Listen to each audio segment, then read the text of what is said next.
In Walmart's Who Newville, everyone ready their cart. Amazing Black Friday deals are about to start.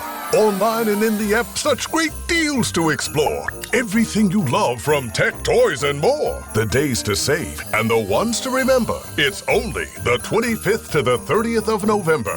Set your alarms. Don't miss out. These deals are epic, without a doubt. The Who's are all ready, but are you?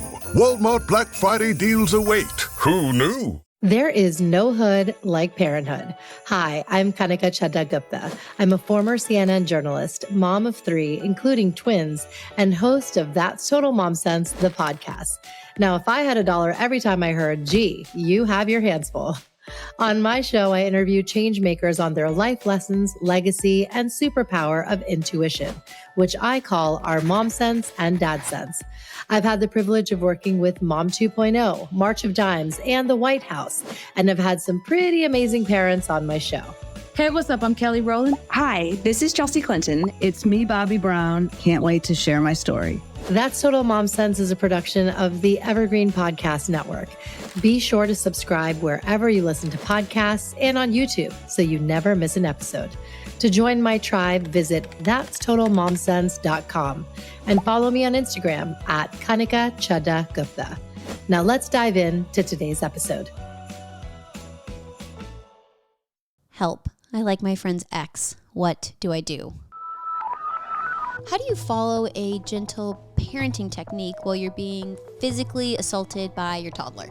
SOS, I think I married my dad, but not in a good way. Hi, I'm Haven. I started Haven, the podcast. It's a safe space for curiosity and conversation. And we talk about everything from relationships to parenting to friendships to even your view of yourself. And we don't have answers or solutions, but I think the power is actually in the questions. So I'd love for you to join me, Haven, the podcast. Today is a very special, heartfelt episode. I'm having my friend and fellow podcaster on. She is Haven Weits, and together we're on the Evergreen Network, and so we have so much in common. Her show, Haven, is a safe space for curiosity and conversations, especially when it comes to relationships. Today, we're going to be diving into relationship dynamics between mothers and daughters, where she'll speak to the bond that she shares with her mom. Many of you know her and love her. She's Lisa Whelchel, 80s sensation Blair Warner from the Facts of Life.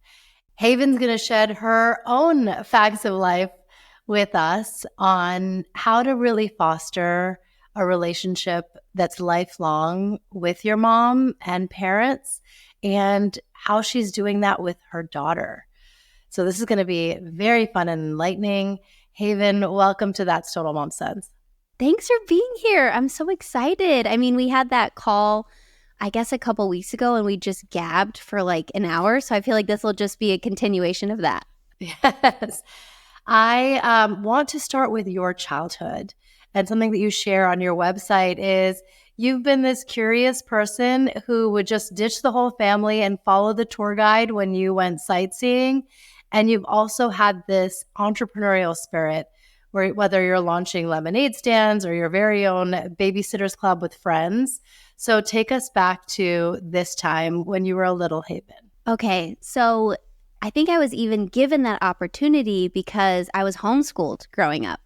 So my mom had 3 kids in 3 years, and she just dove headfirst into being a mom. And she even went the route of specific curriculum because my brother, who's older than me, he was diagnosed with ADHD. So the traditional school was really tough for him. It was really hard for him to sit still and, to focus. And so my mom kind of set up our education of, okay, let's read for 20 minutes and then go shoot basketballs. So she made it very specific to like what would work for our family. And so we went to a ton of museums. So I grew up it was a part of our education to go and learn. And I enjoyed it because it didn't feel like education. It felt like learning. And so I think that's also what fostered curiosity. And then the lemonade stands was because she could see what was interesting to us. And I loved whenever I think I saw it like on some type of TV show and I was like, you could do that? I was like, you can make money? Because we didn't get an allowance as a kid. So money was just like birthdays. And my mom said, yeah, okay. And so we got the supplies. And she said, after you pay me back for the supplies, whatever you have, you can keep.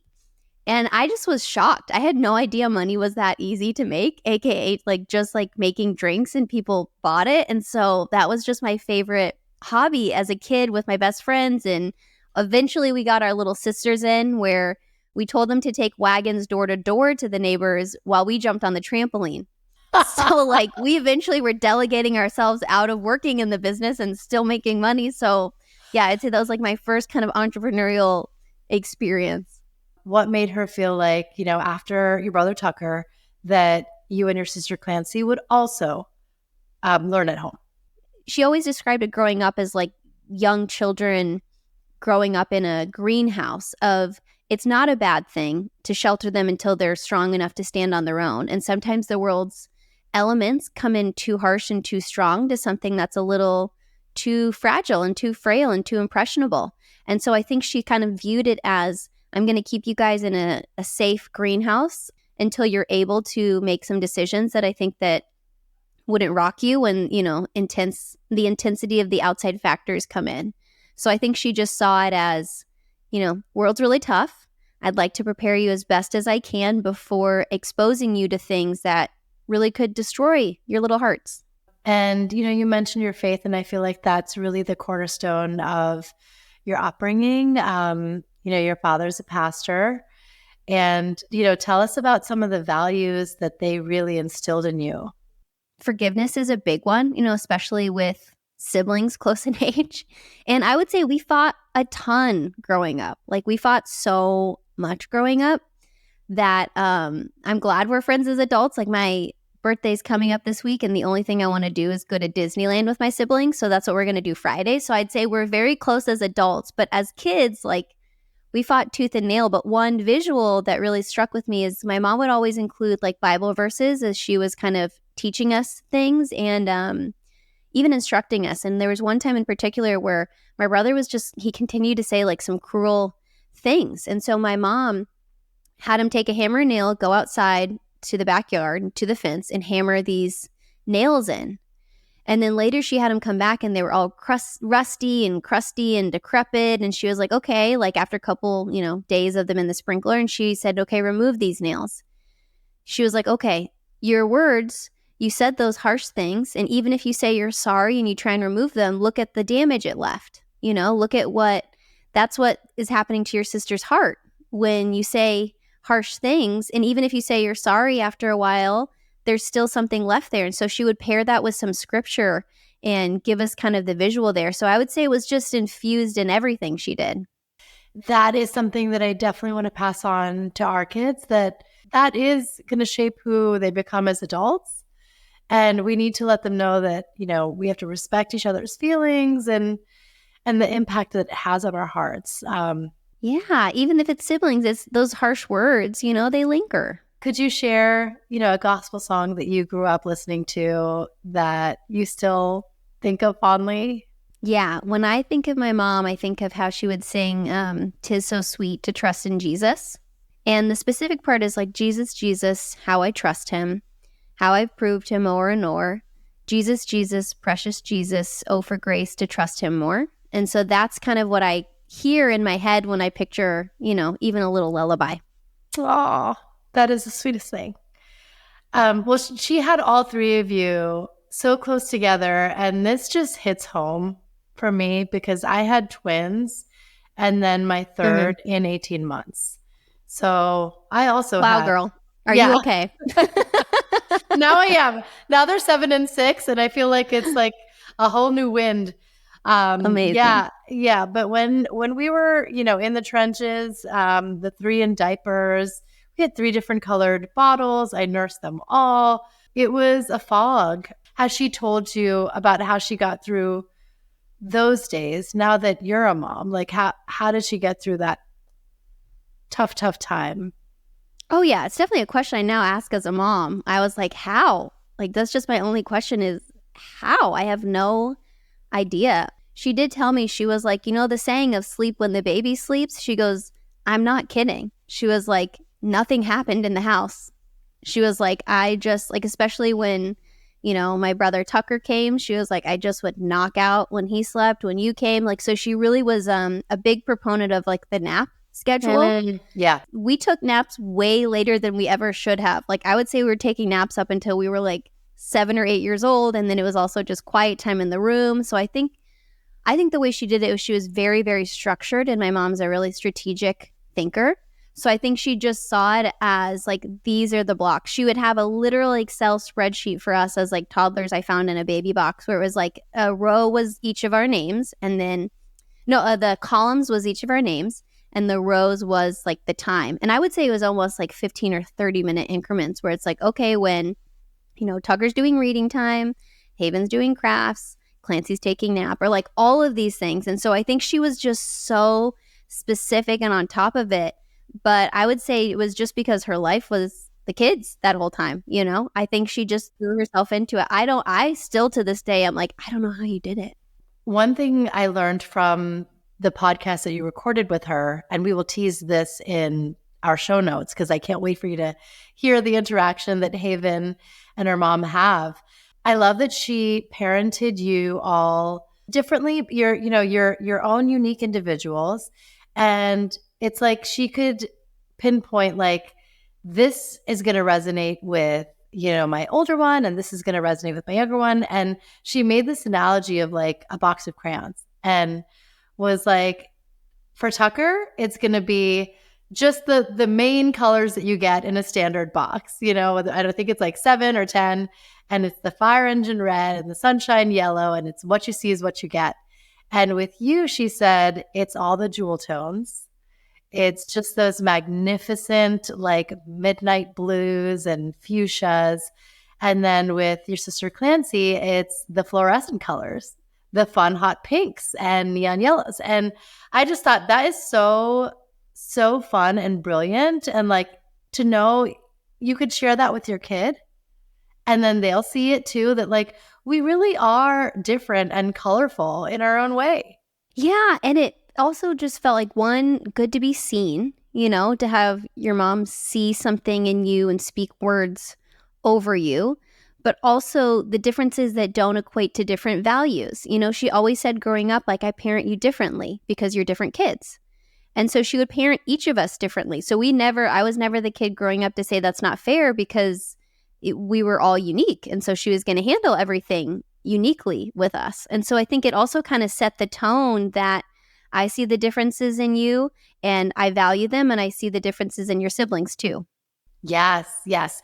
And there's so many things that she did that was just so ahead of her time, because there's all these, child development experts and parenting coaches that are writing books about it now. And she was already doing it a long time ago. So I love it. One is the independent and guided play. I actually just released a series with Bright Horizons. They're a known daycare and elder care facility across the nation. And I was joined by Claire Goss, who is a child education expert. And she spoke about how, play matters. The segment is called Play Matters with Bright Horizons. It's just how kids show up in the world. And your mom knew that there's the guided play where it's like, I'm going to teach you something. We're going to build a block tower. We're going to, color in the lines, whatever it may be. But then there's the independent play where it's like, okay, I'm going to send all 3 to their rooms or outside and let them figure out what they want to do. There's no such thing as I'm bored.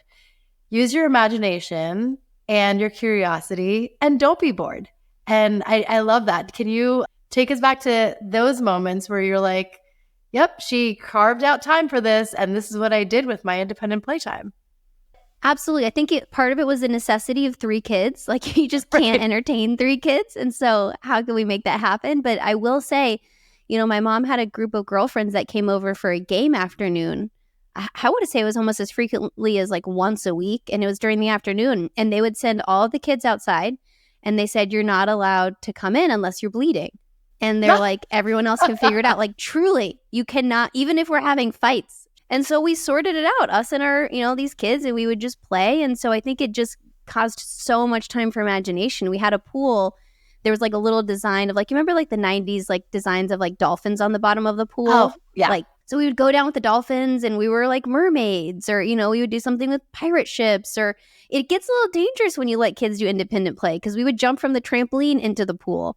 And then we had this little gazebo kind of like covering like over like where the outside table was. And we would jump from that to the trampoline to the pool. So we also like, it taught us a lot about risk. It taught us a lot about, conflict resolution with other kids. Like, I think it also just the independent play is not only good for the imagination, but it's also good to just give a kid confidence that they can handle life, by themselves. Obviously, the moms were looking out the window. We weren't drowning, but right. unless it was a real issue, they needed their mom time. And that also taught me that my mom prioritizing herself there was important. And it was actually more important than me then. Like, my quote unquote necessarily needed to be paused so she could take care of her needs. So I think that's also great. Sometimes I feel like our culture is like drop everything for your kids and, be 10 to everything. And I'm like, I don't know what message that's putting on kids, is like the pressure of you're the world, you're the center. It is important for kids to know, nope, sometimes you orbit, sometimes you're not the sun. The other thing you mentioned at the top of this interview was about the allowance and not getting any. And, the same kind of went in my household growing up too. That's something that my husband Sunil and I are cultivating in our home, is we all do like family chores. That's part of the Gupta family values.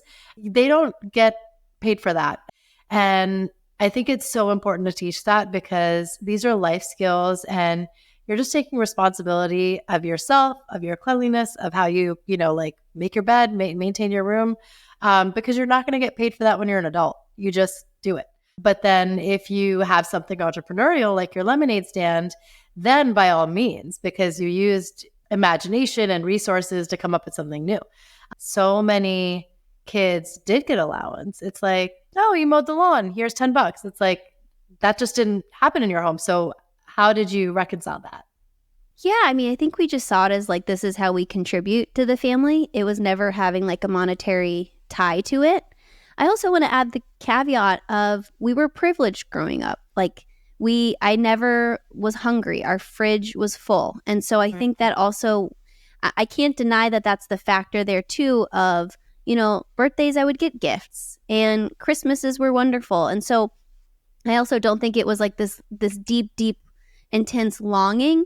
But I would say that like my mom, every morning, she gave us a printed piece of paper with the chores we were supposed to do that day. And we had to check them off. Each of us, we got our own piece of paper with what we were supposed to do that day. And she would make sure it was done correctly. And so it was just a part of life growing up in there. I remember when I was becoming, I think like 13 or 14, my mom said, okay, like, back to school season, we typically get you clothes. Now this year, like you're old enough to get like a babysitting or other jobs. So we're going to pay for the necessities, AKA like generic shampoo and conditioner, your food in the fridge. But if you want to go to the movies, if you want special hair care, if you want outfits that are nicer than just the back to school things, that's on you. And so I think it was also like they gave us the necessities, but if we wanted anything extra, that was on us. And it gave us incentives to do it, where if I wanted, Tresemme hair care, I had to go find a way to make that extra like $12 difference than the Suave generic she was going to buy, Another thing that she created that was a really sacred time was window time. Tell us about that. At night, when we were about to go to bed, when kids are all trying to delay that inevitable bedtime, my mom's like, I'm going to capitalize on that. She saw it as a window into our souls. So she would call it window time, and she would come sit on our beds, and we would save up anything that we wanted to talk to her about that day, anything that was special. And we didn't want like our siblings to steal the focus, or anything that we were maybe ashamed about or confused, or, maybe wanting to even confess and just bring to light with her. And so it was a really, really sacred time. I never felt rushed as a kid. I felt like I really got to share everything that was on my heart that day. I feel like I had my mom's full attention, where, during the day, you don't always feel like it's the undivided attention. So it was really, really important. It was really special. And yeah, I did that well into my teens. And now let's move into how, your mother-daughter relationship evolved and, how she first told you about like puberty and when you're a teen. Yeah. So, well, when it comes to the telling about puberty, I remember my mom always kind of being upfront of like, okay, eventually, like you're going to start your period, and it's a sign of womanhood. So I was psyched. I was like, when's this happening? I'm ready. Like, I want to be a woman. I was Yeah. so excited to get boobs. I got a Same. training bra, and I was like, when do I fill these things out? Right. Yeah, we got it way ahead of our time. It was like, okay. Totally. Yeah. So she kind of prepped me, and I was like psyched about it.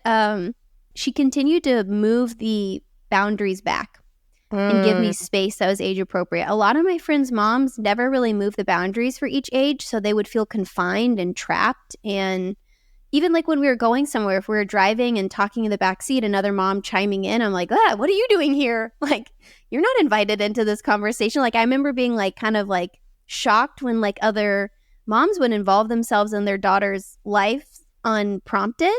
Like, my mom always gave me this space to come to her, and I would want to invite her in because she was never trampling in my space. So I think that's the difference. Is I feel like my mom definitely had outside boundaries, but she sat me down before high school and she said, this can either be an incredible 4 years of your life. I want to give you enough freedom to enjoy it. And there are certain things that we're going to expect of you. But if you don't follow those, guide rails that we expect, these 4 years are going to be really tough for you, and they're going to be really frustrating. You're going to have privileges taken away. She was like, we don't have, huge, massive amounts of like rules, but the ones we do, I expect you to follow. And I saw my brother not do that. I was like, that didn't work out well for him. So, okay.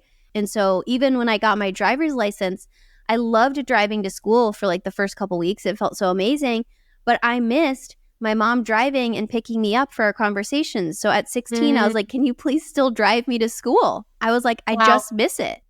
But it was me asking her. She never was pushing pressure. And so I would see my friends who were just trying to run away from their moms because they were trapped.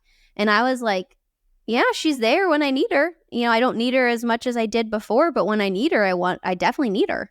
Yes. What were some of those boundaries that like she kind of outlined? Because I want to just download everything that she's done and then have a powwow with you. And what are you doing with kids? Like, yeah. Well, again, our kids of the 90s, and it was a really strong like faith time then. So she basically was saying like, don't drink, don't smoke, and don't have sex. Like, those are the specifics. And here's a curfew. And like, those are like the biggest kind of pillars of it there. But I was like, cool, those are big. The only one that it was maybe tough for me is when I had a boyfriend I fell in love with. Those got a little trickier, but I was like, yeah, drinking doesn't sound interesting. Smoking sucks. Like, curfew, I would just ask sometimes. Like, she also gave me always permission to ask. It wasn't like arguing, but it was, hey, there's this one certain movie, like, can we please come home later? Or, sometimes it was yes, sometimes it was no, but it was also never like this is my rules and my life. Like, I had built enough trust with her because, especially as a kid growing up, the thing that crushed my heart more than anything was when I broke trust. I didn't want to do it often, but when I did, she was like, okay, now we have to rebuild. Like, you've broken my trust, and that takes so much time to come back. So I had felt what that felt like as a kid to break her trust, and I never wanted to break her trust. And so I would rather be upfront with what I wanted to do and what I was trying to and tell her than have her find out another way and then we break the bond. Speaking of high school, that is where you met your husband. You two were high school sweethearts. Tell us all the deets. Well, yeah, it's crazy. So I wasn't allowed to date till I was 16. So I could go to school dances with people, but not date.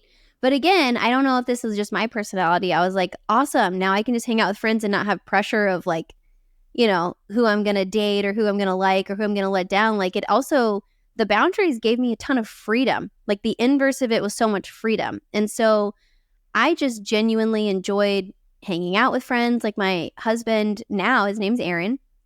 We were in a band together. Like, I play drums, he plays guitar. We had like 5 of our friends over every Friday night to play music. And then like bake cookies or go to hide and seek or like play shows. And so we were friends for about 2 years. And then right before I turned 16, I was like around like 3 months or 2 months shy of it, like 15. He was like, I really like you. Actually, before he did that, because he knew that rule, he was friends with my brother. They had been friends before. So he told my brother, and he was like, I want you to know, like, I like your sister, and I think I want to, like, date her. He was like, but I want to make sure it's, like, cool with you because we're friends. And he said, yeah. And then I think my brother's like, she's not allowed to date. You got to talk to our parents. Yes. And so then before he asked me out, he went to my parents and he said, I know that 1, you have a rule, like, for her not to date till she was 16. And 2, he was 2.5 years older. So he was 18 at the time. He's like, I also know that I'm 18.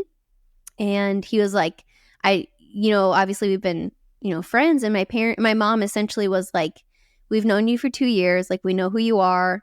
We feel more comfortable with her being with you than like guys her age at 16. So like, you have our permission. And so then he asked me out. And so he had permission. So that was one of the boundary rules, but they didn't hold them so hard and fast that would make me want to rebel or do things in the shadows or hide. They were like, okay, yeah, sure, you can date a couple months before you turn 16. So then we started dating, and we were like best friends, and we both went to the same college nearby. And I never thought I would marry my first boyfriend. I literally told him, I would be like, you're such a great first boyfriend. Thank you for this experience. Like, you set the bar high. And he would be like, we're still dating. Like, why are you calling me your first boyfriend? So sweet. Yeah. Because, yeah, you're like, just wise. Yeah. But, yeah, I love that it worked out. Well, yeah, I really just thought he was just a great first boyfriend and giving me such a good experience. But, yeah, we just, kept going. For the long haul. Yes. And then what about the journey into parenthood for you and Aaron? Yeah, so when we first got married, we said, okay, we'll have kids in 3 to 5 years. Like, that was kind of our plan. But we got married super young. Like, it was like 2 weeks after I turned 21. So then we hit 3 years. We're like, this is way too fun. Let's not ruin this with like the landlocked nature of kids. Let's kick it out, So we kicked it out to like 5 years. And then I remember waking up on my birthday. I think it was like my 26th birthday because it was 5 years in. And I was like, I'm ready. Like, Aaron was always a little bit ahead of me. He was ready to date before I was thinking about it. He was ready to get married before it was on my mind. And he was ready to be a parent. So he's always just, maybe it's just the nature of our relationship. He had said that before. And now I was like, oh, I don't know. I'm not certain. But then I was like, I'm so ready. But then, you know how it goes. I had enough friends that had dealt with fertility journeys where I was like, we could get pregnant in a month or, 3 years. You never ever know. So I at least had the grace of supporting friends who had gone through that to know there could be some issues here. And so ultimately, it took almost 2 years for us to get pregnant. Our daughter came when we had been married for 7 years, and we were just thrilled. Like, waiting so long for something, it's just, it tastes sweeter to me. And so it was just very, very, very special. And then, when she was 4 months old, the day after I went back to work from my maternity leave, then the pandemic happened. Then we got every single day of her life for the first year of her life, for a year and a half, almost 2 years, home, because LA was locked down for a while. So the timing of getting to have this newborn to give you a reason to get up and walk and play and laugh during a really, really confusing, dysfunctional, depressing time in our world was incredible. We got the most bonding parent life with her to be with her. And we're working parents, so we would have otherwise not gotten those like precious times together. But yeah, having a kid in a pandemic was definitely a really strange experience. Do you have a mom sense moment that you can think of? And by that, I mean a time where you just blindly trusted that inner voice that we have. And I know we rely on it a lot, but if there's something that just sticks out in your memory. When we put my daughter Isley in preschool, she was 3 years old. She'd been speech delayed. So we had her in speech therapy, and she was really working on her words, and she was like finally starting to access. I knew she always understood things, but she was able to vocalize and access it and go to school. And, not only the pandemic kids were they kind of a little bit more like less inclined for the social stuff, but it was just a whole new world going to school. And so it was a big transition. So I remember a couple months in where I was doing a parent-teacher conference with the teachers. And I was like, well, what's Isley like, in class? They're like, well, at this moment, she still doesn't say a ton, but you can see everything with her eyes. Like she can tell you everything that she's thinking and feeling with her eyes. And she was like, and I can tell, like, if like kids are getting a little loud and rowdy, she'll kind of like put her toys to the side and just kind of look at you like what's happening with them. Or she was like, she expresses a lot. Then they were like, but she's really shy. And so work with doing some play dates with some other kids outside of the class. And I came back, and as part of me is like, yes, of course I want to give her access with speech therapy and social tools like preschool. But I was like, I don't think shyness is a problem to be fixed. I don't think that's something I need to work on with her personally. I disagreed, and I love their teachers, so it's never a knock on that at all. But I was just thinking, I don't want to put this pressure of her in these scenarios if she's not comfortable. And I learned there's a woman I follow, Dr. Becky. I love what she talks about, but essentially I found this later because that was my intuition, but I didn't have a lot to back it up. But she was like, shy kids are confident kids. You don't want them when they're 16 to go with peer pressure. So if the kid is like not comfortable doing something and you force them and say, no, look, every other kid's doing it. Why wouldn't you go out? They're having fun. Can't you have fun or talk? Or, you're shutting down their inner voice instead of saying, okay, when you're ready, I trust you. You know yourself. You know your body when you're ready. So I think my mom's sense was that shyness is not a default I need to work and coach her on. I actually need to let her develop and trust herself, and she'll do things if and when she's ready and when she wants to. Lastly, I just want to tease, something that you're working on with Erin, where you are really exploring couples dynamics, because I would love to have you on again where we go through that. But tell us about it. Let's do it. Yeah, we just filmed a relationship e-course called Pillow Talk. So it's my husband. We've been married for 12 years, and we brought in our actual marriage counselor that we've been seeing for 13 years because we saw him before we got married. And he's taught us so much about what like a healthy dynamic of a relationship looks like, and helped us kind of like as like the scaffolding early in our marriage, and now more like tune-ups. But I was thinking, there's so many, when people come to my podcast, I took a form and I was like, what are you here for? What are you listening for? And a lot of it was relationships. The number one was marriage. A lot of people were really interested in the dynamic I have with my husband, and then parenting, and then friendship. It kind of goes under the umbrella. But I was like, we've learned so much over 12 years of our own experience. And so we created Pillow Talk, which is essentially like relationship prompts for you and your spouse or partner, where it's a e-course that's broken down in specific modules. You watch them, and then there's like a pause where you talk together, and there's different PDFs. And so it's me and Erin and our counselor, Dr. Kood, of specific themes of how can you get to know yourself better? How can you get to know your spouse better? And how can we learn like what's actually happening, in our bodies, or what are the patterns here? And so our first course that we're releasing is called How to Fight Better. And it's all about conflict. And even I'll tease even a little bit of the line that I'm still like ruminating over is most of the issues, this is a Gottman study, are perpetual issues and not, solvable issues. So it's not even really conflict resolution. It's conflict regulation.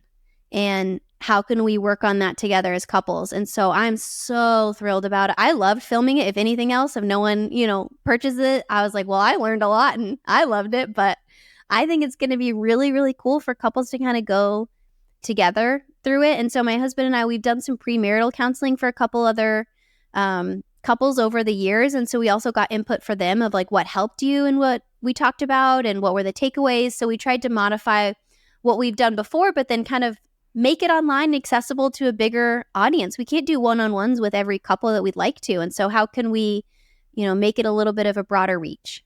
Well, thank you so much for joining me on the show. I loved our conversation, and I'll include all your links below. Definitely subscribe to Haven Podcast. And anything else you want to share with our audience? I loved it. I mean, I'm assuming it's mainly moms listening. So I just want to say, as someone who grew up with a great mom, you're making all the difference in the world. Like the things that the little seeds you're planting that no one's seeing, it feels like you're just watering dirt. They do grow and they do blossom in our hearts. And they're things that we carry through our lives. And maybe we don't have the words, especially as children or young adults, to thank you for it or even recognize what you're doing. But there is going to be a time in our lives where we do see it. Maybe it's when we have kids, or maybe it's when we have like a big life event. But then we're going to look back and be like, oh my gosh, look at all my mom did for me. And just the profound gratitude. I'll say it if your kids aren't there yet. I'll say it on behalf of them in the future. But thank you for all you're doing for your kids. Thanks for listening to today's episode. I hope you got some great takeaways from our conversation. Join my community by logging on to that'stotalmomsense.com. If you haven't already, please subscribe to That's Total Mom Sense, the podcast, wherever you listen, and be sure to rate and review. On socials, my handle is @Kanika Chadda Gupta on Instagram, Threads, TikTok, and X. You can also find me on LinkedIn. My episode videos are on YouTube and YouTube podcasts with highlights on YouTube Shorts. Write to me at that'stotalmomsense@gmail.com. My team and I read all your pitches and feedback and are so glad to be in touch. Remember, always trust your mom sense and dad sense. Stay strong, super parents. See you soon.